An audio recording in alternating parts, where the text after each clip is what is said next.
podcast is sponsored by startupsummit.io, a two-day event bringing together 2,000 founders, investors, and industry leaders from across Europe. As a thank you for being part of the podcast community, we are now offering 50% off all tickets by using the code PODCAST in all capitals on the website. See you in Lisbon. Hi, and welcome to another episode of the Innovation Conversation. Today we are joined by Hunter Earls. Hunter, welcome to the podcast. Yeah, thank you, Ricardo. Hunter, would you like to introduce yourself to the audience, please? Yes, so my name is Hunter Earls. I am a 17-year-old in Louisville, Kentucky. I'm going into my senior year of high school right now. And really since like 8th grade and even in grade school, I've been doing a lot of investments, but also entrepreneurship with different companies, crypto, all in the sort of tech space. And now, obviously we met over LinkedIn, and I was absolutely impressed with what you were doing, which is History.ai. AI was the name of your startup. Yes, so currently I'm actually working on two different projects right now, one of which being Hashtag.ai, which is where you can talk to historical figures through AI models, right? So you can talk to Aristotle or George Washington, and they respond in their vernacular, right? Something fun that I did is I gave Aristotle my English paper, right, to look over, and he goes, "Thou, inquire about my writing services," or whatever, So it's just a really fun thing to do there, and then also give such a deep insight to the different people, and it uses, historical facts and stuff like that. It's just a really fun way to learn about history for AI. So. And how did you come up with the idea? Yeah, so basically last year, our junior year, we are required to take different theology classes, right, at Catholic high school. So we had to take a moral and morality and ethics class. Mm-hmm. And through that class, I learned a lot about ethics and all these different philosophers. I'm like, this is great fun, right? So I started reading about philosophers. And like I was talking earlier, I'm it'd be really, really cool to be able to have a conversation with Aristotle or one of these people and give them different moral dilemmas and see what would they do with the trolley problem, right? Or how would Nietzsche reply to, whatever, right? So I was just like, why don't I build out a service for where I can talk to these just philosophers, right? So I was originally going to have something called moralist.ai, and I do all this work and I make it, and then I looked back at the domain and it's gone, and I'm like, oh my goodness, I just lost this whole thing. And I went and checked everything, and I'm like, okay, well now we got to pivot here a little bit. So, and I ended up just switching it to be more general, which I feel like has helped more because it has such a larger audience and more people are going to be interested in that compared to some philosophical thing that might be interesting for a few seconds. You get your question answered. Okay, cool. Now you move on. But then you're able to play around with so many different figures. And where do you learn to code? Was it in school, or how did that happen? So yeah, basically ever since even 6th grade, I'd been on computer games, whatever. And people always mention oh, you like games, you should do computer game programming or something, right? So I sort of was following that same idea. I got a computer myself and I was playing around with it. It was fun to make stuff, but by no means was I any expert, right? We'd do Minecraft servers, and I had to teach everybody what a file is to upload their Minecraft mods so we all could play modded Minecraft together, right? And then I would teach myself, I remember in 6th grade, right, I was learning while loops. And once I got there, my 6th grade brain was fried. It didn't know what the most basic loop was, right? And then eventually over time, I sort of started picking it up a little bit more and more. And then in school, I've been taking some of the AP computer science classes, and those definitely helped, but they weren't necessarily to the same depth I was using, right? The same time I was using AP Java to make, say, some class for animals, I was coming home to code web apps that'll use ChatGPT and all these different API integrations, which is definitely a few steps ahead of what we were doing in class. Interesting. And then, how hard was it to build, past AI? Yes. So basically, when I was going into the whole AI web app thing first, right, I started with a smaller project, AIessaytitle.com. I was in my English class, and he's like, okay, you can use AI for your stuff, whatever, but don't just turn it into ChatGPT essay or anything. But he did say we could use it for ideas for titles, right? So I'm like, hey, why don't I just make one that would be basically generating titles, but at a much more detailed level where you can put in a lot of parameters and get a different output, right? So I'm like, that'll be simple, easy. Still took me 2 months, right? And I'm teaching myself all this, get a template, plug some stuff in, use all the resources I have. And then eventually that's out. And I'm like, okay, we did something. And then, move on to this next larger project, which has now taken several months, but being in school obviously has made it take a little bit longer. Just some other things there. But and what's been the response of the audience? What have people told you? Because obviously I love the idea. I thought it was a brilliant idea. Also, it's very engaging to actually be able to talk with, let's say, Socrates or something like that, and actually get their feedback, or Shakespeare, and just understand the way they think. What's been the response of the audience so far? So it's actually pretty interesting. I've talked to a lot of people, and when I mentioned the business side, they see it more of just one-off, sort of oh yeah, it's fun for 30 minutes, right? And then it's okay, now what? And then I've also talked oh, well, what about bringing it in schools? And then I also get feedback from other people being well, that's going to be really, really hard, especially with the school system, being really, really tight, and they don't have necessarily always are going to have the funding to support a project like this or something. And then other times people will be like, oh my goodness, this is so cool. Like they're just love history. They think it's such a cool idea and being able to do all these things. So it's pretty mixed, and I think it's pretty interesting to talk to one person one day who's just like, yeah, I mean, maybe you should just like, keep your options open. And then the other person's like, oh, this is so, so cool. So Yeah. what has been like the biggest lesson so far? Biggest lesson, I guess, is just like understanding that I don't know everything, which I mean, it's kind of like obvious. I was going into that knowing that, but I'll be like, oh yeah, here's this simple feature, right? Let me just teach myself user authentication real quick. And then months later, I'm like, okay, you know what? That took a little bit longer than I thought it might have. And just like sort of coming in with, oh yeah, it'll be done in a week, and then it turns into however long. I feel like it's just pretty eye opening for me. And who's helping you out? Do you have anyone helping you out, or are you just building this from scratch? Yeah, so me personally, I've always like looked around at people like, oh, in school, like, hey, do you want to work on this together? But often the time is, oh, I don't have time, or even if they do, it's like, well, how are they going to help? Like they haven't, necessarily done all the programming or all the stuff Mm-hmm. that I had previously, right? So it was kind of hard for me to find anybody that I'd be able to work with well, same time, same understanding, right? Same goal, same mission. I want to do all this stuff. So I often found myself working on all of it alone. Like I'd share with my classmates, they'd be like, oh yeah, that's cool. And then like even like I remember mentioning it to some friends in lunch, like, yeah, that's whatever, like kind of lame, like, as if because they aren't doing it. So like when I do it, it's not as cool. Interesting. So you don't, but okay, just so I understand, is the school really into tech? Like, do they actually have a curriculum for tech, or not so much? So not like it's an all boys school, right? So it's going to be like very math, science heavy and all of that sort of stuff. But in terms of like the tech computer science classes, there aren't necessarily a lot of people. Like I would consider myself one of the more interested into computer science, right? We have like robotics, we have like AP Java and all these computer science classes. But like last year, my junior year, right, I was taking AP Java as the only junior in the class, with the rest being seniors who are going to go to like just study engineering, right? And they're just doing it Okay. for fun. So I only really met one person through there who was a year older than me, who we were able to actually like talk about and share ideas because he's building his own project, and it's kind of interesting to talk with him. But really, most people are just caring more about their grades than necessarily like projects outside. Like yesterday, I was talking to some guy. He's like super smart, like 36 ACT, like all of the crazy AP classes and everything. But he doesn't have any of the time to work on the cool projects. And he's like, man, you're getting all these opportunities from these cool projects, and that's so awesome. And I only have whatever a 5 million GPA. So what's your idea for this app? What's your plan? Yeah, so for this app, basically what I currently have is I have a list of different like vice principals and principals, and I'd like to email them and basically see, hey, how are you using AI in your school to help your curriculum? And then from there, we can sort of go, well, hey, I have this web app you can use. I looked at another thing I sort of just generated really quickly for like AI teacher lesson plan generator, right? So the teachers are going to be able to go in there, make their lesson plans, make some stuff, like just make it easier on them. And it's like, oh, if I'm saving you all this time and we can also get you this other product for free, right? Sort of make a deal that way would be very nice. But definitely, B2C, but B2B is going to be the biggest one, right? Because if you're only getting, say, $20 a month from one customer, and even $20 a month is kind of a hard sell for just such a niche, like only, just talk to the historical figures. It's like, when in your day are you expecting to do that, right? Sort of like, oh, well, when are you going to integrate a quadratic function, right? Or do like trigonometry. It's just sort of more for the fun of it and to be able to do it. But in school, it has that more use case. So that's sort of why I'm pushing more to them. And also you're gonna be able to negotiate larger deals, right? If you're just trying to sell like say one or two clients to pay $20 a month compared to one or two Mm-hmm. schools, which pay thousands of dollars a month, considering how many students they have, even if it's $1 a student, right? Something like that. I'm curious on one thing because you're still in high school. Where did this entrepreneurial spirit came from? Because you should just be in school and study. Like how that came about. Like are all your colleagues like this, or is it just you who are very much a go getter?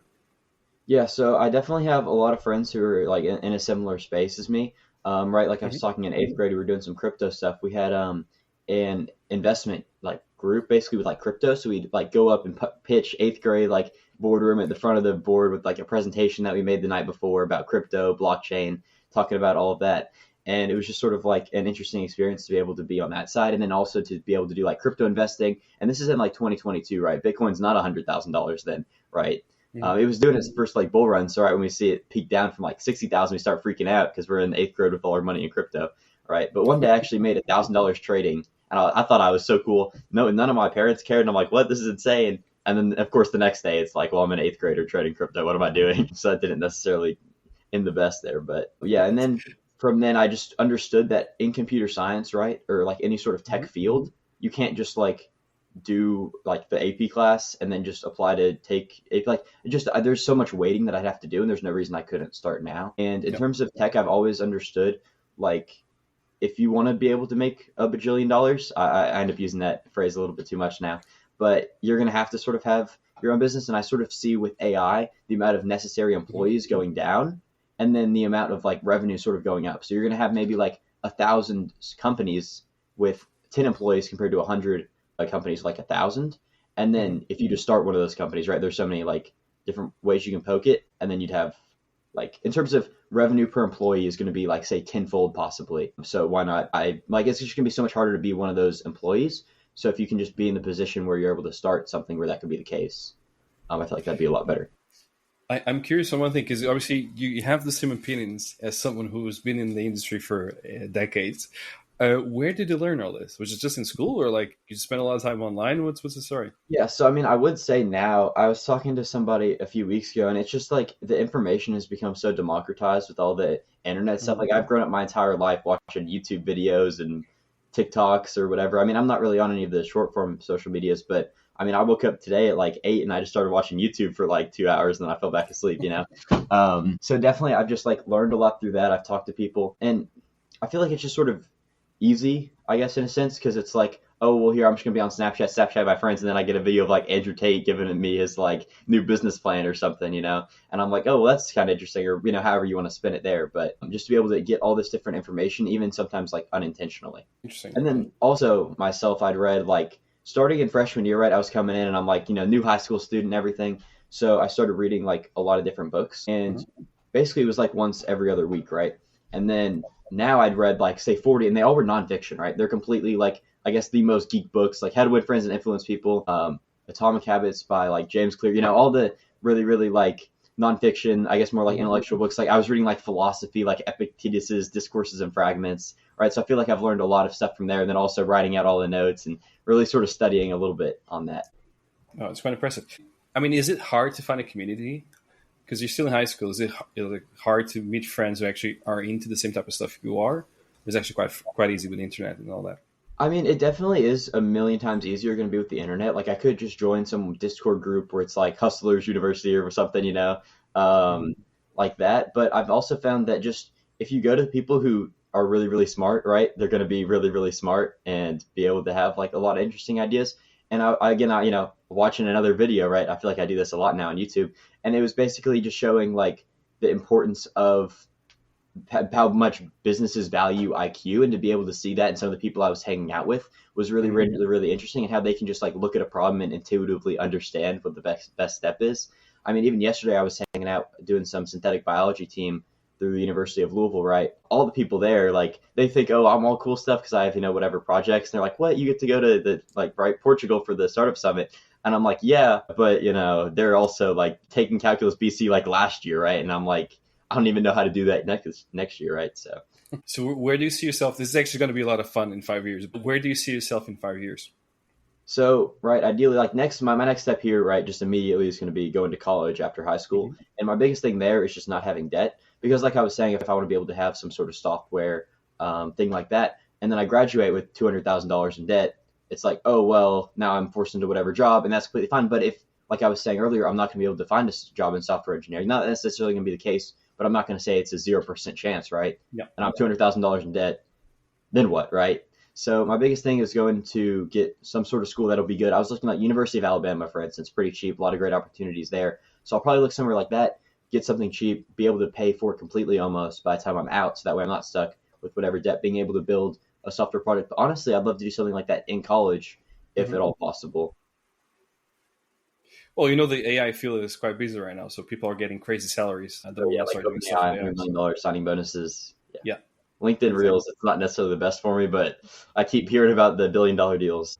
I mean, there's plenty a lot smaller than that you can still get, or if you manage to build something as big as the ones they're building, why not?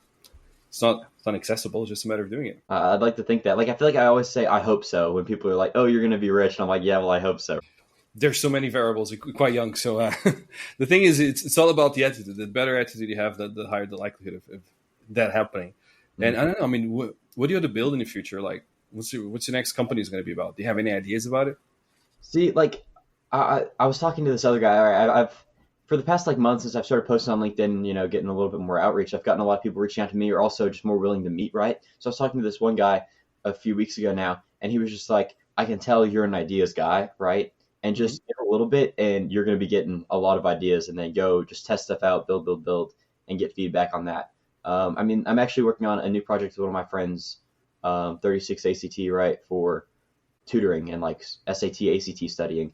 So I think that might be what we're working on right now. And I Hmm. think out of all the projects, this has had the like coolest to me personally, and also the most interesting and best model. I don't mean to talk about it a crazy amount or anything. I mean, we're just sort of getting some stuff going for it, but yeah. And I'm assuming you're incorporating a lot of AI for this tutoring project. Yeah, basically, short, the tutors upload their questions, right? So, Hmm. like, tutors will make their own questions, they upload them to the site, and then the people are able to use the questions for free. If they really, really like these questions or the video explanations that could be attached, they can then book directly with the tutor through our app, and then we get percent on that, and then they can also pay for monthly AI insights. So that would basically be how it would be. And it'd be like, oh, you keep doing this many questions, your score is going to improve by this much. And it's just always shown the more questions, practice questions you do, the higher score you get. So as long as we keep getting good practice questions to give them and they keep getting Hmm. practice, they're just going to improve their score. So, I mean, there's no real loss there. And what do you do when you run into a challenge, like a massive challenge? You're trying to learn something, it doesn't work. What do you Well, I think it definitely depends on my mood because some days I might just go and play Minecraft. I don't know if I can say that or not, but yeah, I feel like also a lot of the times now with again all these technologies that I'm now growing up with, right? I do? basically yesterday, right, I was talking about the synthetic biology thing I'm doing at University of Louisville, and it was this huge packet they gave us. Like I don't understand any of it. It's the most dense scientific protocol thing I've ever heard that they're supposed to be doing today. I'm like, I don't get this. So I found the PDF online, right? I put it through ChatGPT. I'm like, tell me what I'm doing here. Like, I don't know. So when I get a challenge or something that I'm like really confused on, or I'm just like I don't know what to do next, you can write it out and you might be able to understand some of it yourself. But when you're really able to give it to these like artificial intelligence almost to be able to sort of work through some of that for you can always help. But always understand at the same time it's not a genius, and the more you use it doesn't necessarily make you smarter. Like they were shown with the studies, right? The people who used AI to write their essays, they had less brain activity, and that just necessarily isn't going to be the best way to always go about things. But in terms of like, oh, I just don't know what to do next for my user authentication. ChatGPT, Hmm. how do I break out user authentication to 5 steps? And then, oh, my domain record isn't verifying. What am I Hmm. doing wrong? And it's really helpful and Yeah. almost like a walking you through in some scenarios where it's able to pretty well. But there's a lot of, I mean, a lot of the questions you just told me about, a lot of challenges. These are things that you would learn traditionally from experience. However, if you have AI that just tells you this is how you fix that problem, and you don't need to spend 20 years learning all the variables of the problem, just have the AI tool, that's actually a pretty cool thing. So I don't think that reduces your brain power. If anything, it actually increases it because you can then fix multiple problems that would traditionally require someone with a lot of years of experience, actually multiple people with a lot of years of experience to fix them, and you just put them all in AI, problem solve. You can then move on to the next one. It can build bigger and better things much quicker, which is always good, right? Yeah, for sure. I think definitely it just becomes a problem when you're sort of list like you're removing yourself almost from it and you're having it do all of it. Like if I were to just get, oh, I have a problem and it gives me the code to copy and paste in, like Mm-hmm. obviously that can help, but at some point it's like, well, you never learned how to do it. Now, next time when you try to use user authentication, you're just going to have it copy and paste over, and it's not going to be the same scenario, right? You're going to run into some errors. It's not going to be configured the same. I mean, maybe there's some sort of workaround, but at some level, it's best to break it up in steps, work through. And yes, you don't need all that experience, which definitely helps you go faster through it. So But maybe the trick is this way. I think it's not about your ability to gather information because that's all online, it's all available, but it's about your ability to use that information to be able to fix problems, right? So if yeah, you're able to do that, that's it. That's all you need. It's the same thing like if you're the CEO of a massive company, you're not going to know everything about everything. You're just going to know how to manage people and then pick the right one to manage that problem and get the problem fixed. That's kind of it. That's the role. yeah, for sure. All right, and I'm just thinking. All right, we discuss your future options. You're going to go to the University of Alabama. Have you tried applying for any major companies like Meta or something like that? Honestly, I hadn't even had any of those thoughts like crossed my mind. I feel like I've just been so focused on a lot of the things I'm doing, but also like in terms of big tech, like if for instance I went to go like say apply to go to Meta, I mean not necessarily now I wouldn't think, but in the future, I mean I feel like that would just be such a great like I got an opportunity, well possibly like an opportunity to go and do a show at Netflix, like I was talking about earlier. Well, I wasn't talking about earlier, but You were talking to me earlier, but not on camera. so yeah, basically that would be such a great opportunity if I'm able to meet a lot of the people at Netflix, and then I want to get a software engineering job at Netflix after I just got this huge intro talking about tech and my startups and everything. Right, that would be a great place. And I understand like I'm not opposed if by any means to some sort of big tech salary. Like I'll take that, but I also at the same time would want to be able to work on my own projects, just some sort of like exponential growth potential. You know.